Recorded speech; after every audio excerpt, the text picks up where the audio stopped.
Thank you for being here today.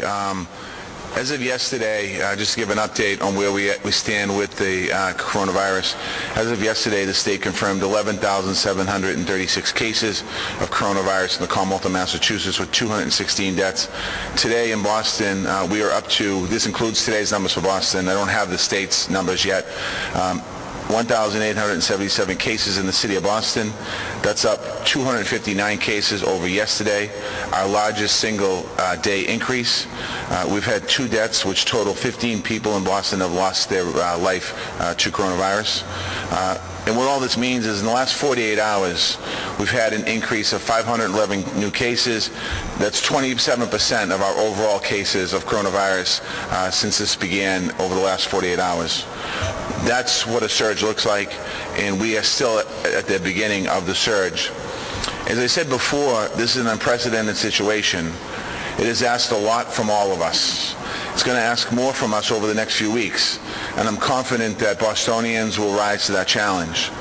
We continue to draw our inspiration from the frontline heroes who are keeping us safe, and we continue to follow the recommendations of the public health experts who are learning from the outcomes around the world and gathering data, and they're compiling it to see exactly what does this all mean. As of this weekend, we have new data on the surge of cases that begun here in Boston and Massachusetts. We have updated models of what the curve could look like over the next 2 weeks, and we have new guidelines from the CDC and local health experts about what we should do to protect our community. What the data continues to show is that right now, every single day is critical to saving lives in our city. And what that model continues to show is that distance and distancing will make that difference. So we need to keep doing what we've been doing, and we need to do it even better. For that reason, I'm announcing new, stronger stay-at-home guidelines to help us get through this. These go into effect tomorrow morning, April 6th, and will run through April 4th, which matches the current state advisory. First, I'm asking everyone and anyone to wear a mask covering their face when you leave your house. That means shopping, going for a walk. That means working on a construction site or at work. Any essential workers, we're asking you to do the same thing. Anything outside your home. This is the new CDC recommendations for slowing the spread of the virus. It's important that we preserve medical-grade masks for healthcare workers and direct responders. But we can all help slow the spread by covering our faces. It's important to understand that covering does not protect you from infection. Physical distancing is still 100% necessary. You need to keep at least 6 feet away from other people, even when you're wearing a face covering. But face coverings will help slow the spread of the virus. That's because up to about 25% of the people who are infected are not showing symptoms right now. Many are still out and about because they don't feel sick. So the more of us who wear coverings, the more effective that this strategy will be. The covering can be a scarf, a bandana, or any other type of cloth. It should cover your mouth, your nose, and allow you to breathe comfortably. We will provide face coverings to city employees who must work outside their home, and we're going to provide advice and resources to anyone who needs them, either making them at home or getting them. Employees who work in a setting where personal protective equipment guidelines have already been issued should continue to use the PPE in accordance with those guidelines. The face covering that I'll be wearing after the press conference today is made by City Councilor Nisra George. She is part of the Boston Area Mask Initiative, who are collecting masks for hundreds of volunteers, who are collecting and making masks for hundreds of volunteers and giving them to people who need them, including hospital, medical staff, and direct service workers. I want to thank Councilors Nisra George, I want to thank Karen Foley and Stephanie Cave, who started this effort. Anyone who would like more information on this can go to bostonareamaskinitiative.com to get involved. That's bostonareamaskinitiative.com. Secondly, we're strengthening the stay-at-home advisory by adding recommended curfew for at least the next 3 weeks in Boston. The Boston Public Health Commission is issuing a public health advisory recommending that people stay inside between 9 p.m. and 6 a.m. starting tomorrow morning. It applies to everyone except essential workers. That gives people a clear guideline to help them plan their day, make good choices, and avoid crowded situations. We have seen too many unnecessary trips in the evening and social distancing problems as people order and wait for takeout in takeout restaurants. If you're getting food from a restaurant after 9 p.m., we ask you to use the delivery services as much as possible. And to be clear, any time of the day, we're asking you, that's when you can go out for essential items. If you're not at a grocery store, pharmacy, or restaurant, if you're not in a group, you're not there to browse for extra items in the supermarket, you're not there to socialize, you're there to get what you need and get home. I can also share new steps we're taking at City Hall. Starting this week, City Hall will be open for the public only on Tuesdays and Fridays between 9 a.m. and 5 p.m. This week, City Hall is only open on Monday. It will be closed on Friday because of Good Friday. In addition, everyone entering the building, employees and members of the public, will be subject to screening for the COVID symptoms, including temperatures. It's still the case that you should only come in for services if they're not available by phone or online. We're asking people, you must call ahead to schedule an appointment. The pause on non-essential construction also remains in place. And I want to say to developers and general contractors, even if your job site or your construction site is allowed to function under the current guidelines, if you don't absolutely have to work right now, shut it down. We are at the beginning of the surge. Every step we take to limit the number of people working together will make a difference. If you can wait a few weeks, wait a few weeks. Use common sense. Put people before profits. Finally, we're also going to close sports facilities at city parks, such as basketball, tennis, and street hockey courts. People are continuing to gather, and we simply have to take that option away. You will still have access to open space where you can practice physical distancing or go for a walk or a run. But no group activity should be taking place anywhere, and that includes fitness classes in open spaces. We've posted signs in all of our parks and playgrounds, and we're locking up or disabling equipment. As a reminder, police officers are empowered to disperse gatherings under the state advisory, and they can order people to vacate closed sections of parks, and if need be, if it comes to this, they can and will issue violations. But it shouldn't have to come to that. We are urging people to use common sense so that police are not put in a position where they need to do this. Ultimately, this is about doing what we have to do and what we have been doing to get better. So I want to repeat the basics. Stay at home. Only to go out for essential supplies, food, and medicine. When you do go out, maintain 6 feet from other people in public. If you're in a supermarket or a sidewalk, be aware of your surroundings. Don't be that person strolling down the middle of an aisle and making everyone else move. Let's use some teamwork here to move forward. If somebody's approaching you on your path for a walk, or you want to get out of the way, just look for a safe space and just take a side step to the side. Let's give each other space here. There should be no gatherings or crowds anywhere for any reason. If you see crowded conditions where you're headed, turn around and change your plans. No visiting or meeting up with friends or family who are not part of your household, period. Wash your hands often with soap and warm water. Use hand sanitizer. If you come in from being out for whatever reason it is, wash your hands immediately and disinfect anything that you touch. If you need to scratch your nose or wipe your mouth, stop and wash your hands first. We're asking you to cover your cough and your sneezes. Wear those face coverings when you go outside your home. And remember, if you live with an elderly person or somebody with a health condition, every time you go out and you come back in, you put them in danger until you've washed your hands, changed your clothes, and cleaned the door handles on your surfaces. I want to speak directly to the people who are at higher risk, our seniors and people with health conditions. We're asking everyone to do all they can to avoid transmitting the disease to you. We're also reminding you to take extra precautions. Only go out when you absolutely need to. That means for food or medication. For the next couple of weeks, instead of taking a walk or exercising inside your home, we ask you if you can exercise inside your home to keep you safe. We can help if you need advice or services. We ask you to call 311. I want to remind everyone what some of the underlying health conditions are and how common they are. Asthma, diabetes, heart condition, kidney or liver disease, cancer treatments, these are not rare conditions. We all know people who have them. Over 11% of Boston residents have asthma. In Roxbury and Dutch, that number goes to 15%.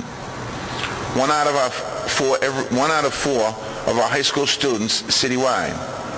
Wherever you are in our city, you need to realize how many people are vulnerable, and they're all around you. That brings me to the youth and young adults. I want to address you directly. So far in Boston, nearly 45% of all positive tests are people under the age of 40. We are now seeing more cases of severe illness in young people. But whether you get sick or not, you have a responsibility. You have to follow these guidelines. Otherwise, if you live with a grandparent, you put them at risk. If your parent is over 60 and has a health condition, you put them at risk.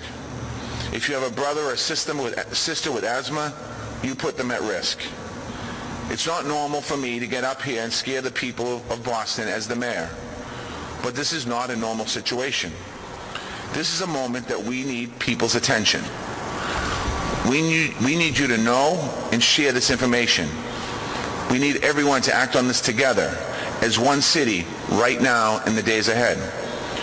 We're doing everything it takes to be ready for the surge.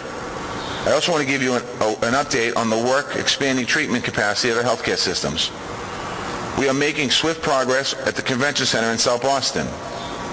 By the middle of this week, we will have created 1,000 beds, hospital beds, 6 acute care suites, let me correct that, 1,000 beds, 500 for homeless and 5,000 for hospital capacity, 6 acute care suites, a physical therapy suite, 52 nurse stations, and 48 bathroom facilities. This was done in 4 days. I want to thank everyone who's made this happen. I want to thank David Gibbons and his team at the Mass Convention Center Authority. I want to thank Suffolk Construction. I want to thank the architects of the Mount Vernon Group. I want to thank Select Demo, working with the building trades, including the laborers, carpenters, and painters union. I want to thank Corp Events New England and the Teamsters. It's an incredible team effort. We are preparing for whatever comes our way, for our vulnerable residents and for all of our residents. But what we don't want is to have to test the limit of this new medical capacity. And that's why these stay-at-home measures are so essential. We will get through this, but I need everyone to understand what it will take from each and every one of us. I need everyone to understand the seriousness of this situation. Lives are literally at stake. I am not willing to look back 2 or 4 weeks from now and look at that number thinking that we could have done more. We must act now, all of us. It's our responsibility. I want you to understand that the most important message is we are not powerless. This is the point of our guidelines. They empower you, they empower me, and all of us to fight this virus. We're going to see numbers and we're going to see them going up over the next several days and weeks. It's going to be difficult, but don't just focus on the numbers going up. Think about the numbers that we don't see. Think about the cases that you individually have stopped and the lives that you individually have saved by doing the right thing. What we do now and over the next 2 weeks will make a difference for some people between living and dying. I want to thank the residents of Boston for all that you've done already. I want to thank you for everything that you continue to do. I want to thank our nurses, our doctors, our first responders, and all the folks that are working there to make sure that we continue to move forward as a society. I want to thank you for staying safe. I want to thank you for staying inside your home. And I want to thank you for staying Boston strong. With that, I'll take some questions.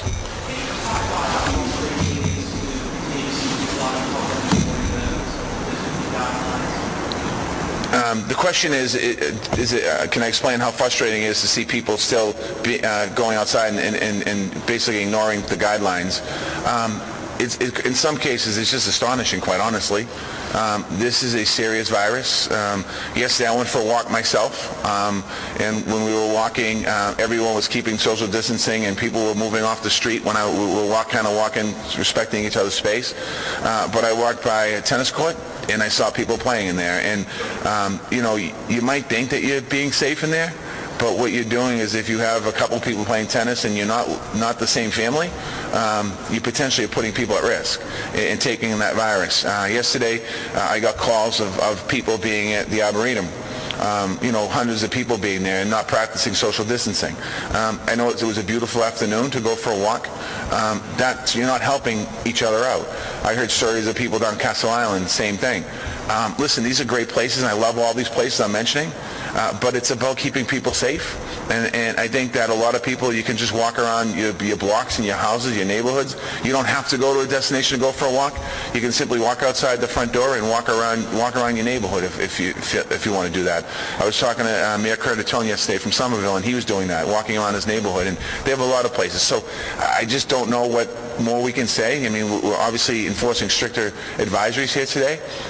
And I'm not doing it because we want to do it. We're doing it because we have to do it, and we're doing it because we're seeing these numbers surge. 27% increase in positive cases in Boston over the last 2 days. That's an alarming number.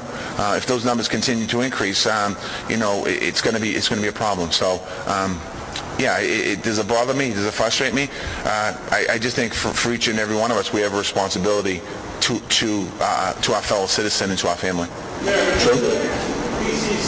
Capacity and size. Are they prepared to go larger if you have to in the next 2 weeks? Yeah, if we have to, we could increase that. We're building a hospital in 4 days, so if we need to increase the capacity, we're certainly thinking that and preparing for that, and potentially if we have to do that.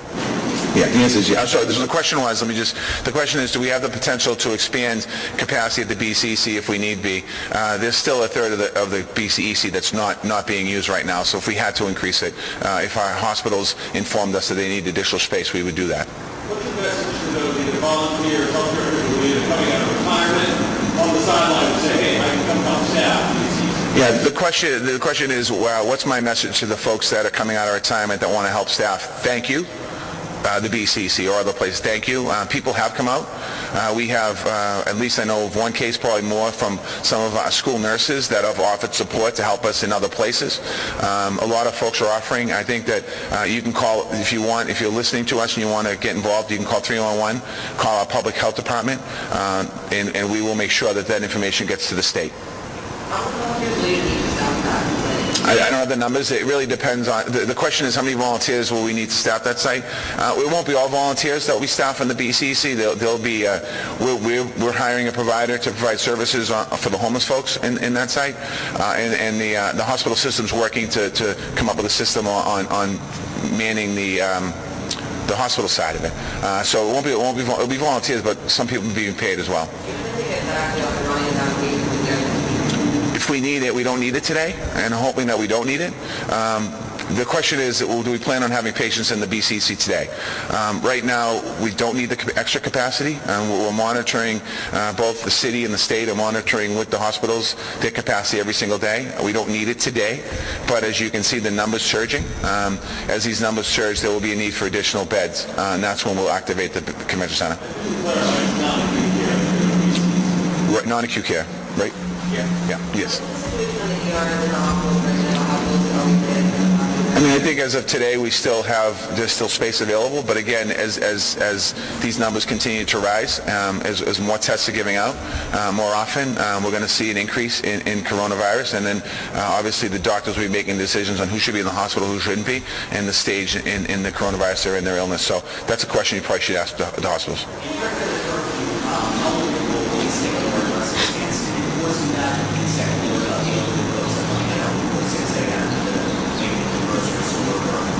Yeah, the question is, will police take a more aggressive stand for people that won't follow the advisory of the curfew? And then the second part of that was the elderly wanting to get out before 6 a.m. to go shopping.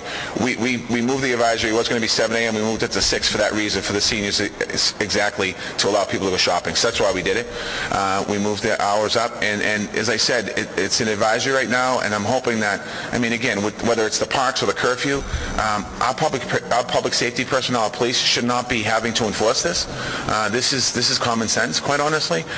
And I know that a lot of people are talking about it, so I just ask people that are listening, if you walk by a park and you see people that are congregating, and if you don't want to say something, you just call 311 so we can send folks out there. I know our park staff is out there and reminding people all the time that practice social distancing and physical distancing. And as of tomorrow, our tennis courts and hockey courts and basketball courts are all going to be shut down.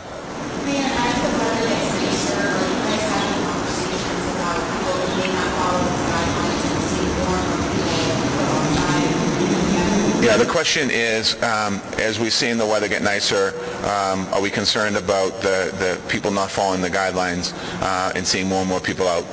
The answer to that question is absolutely, I'm concerned about it.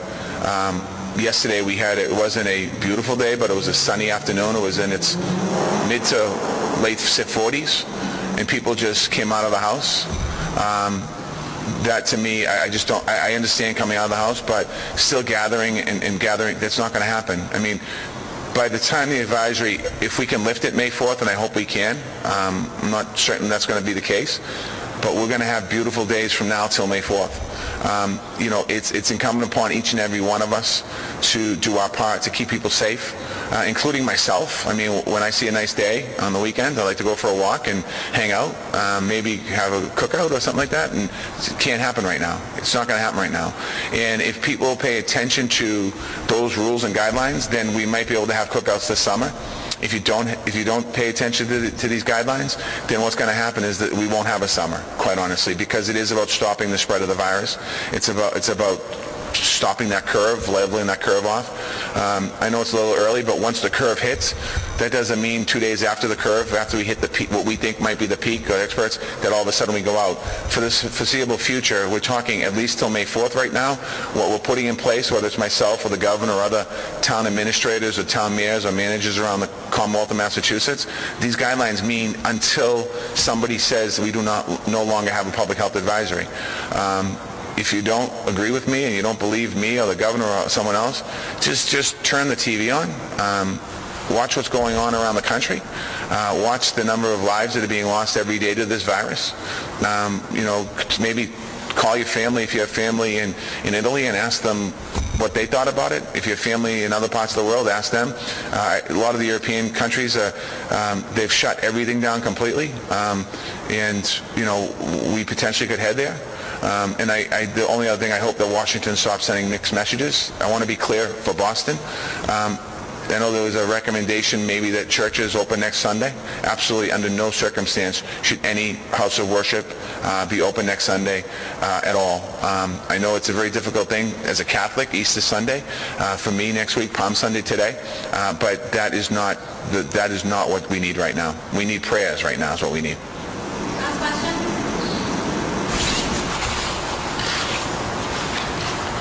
All right, thank you, everybody.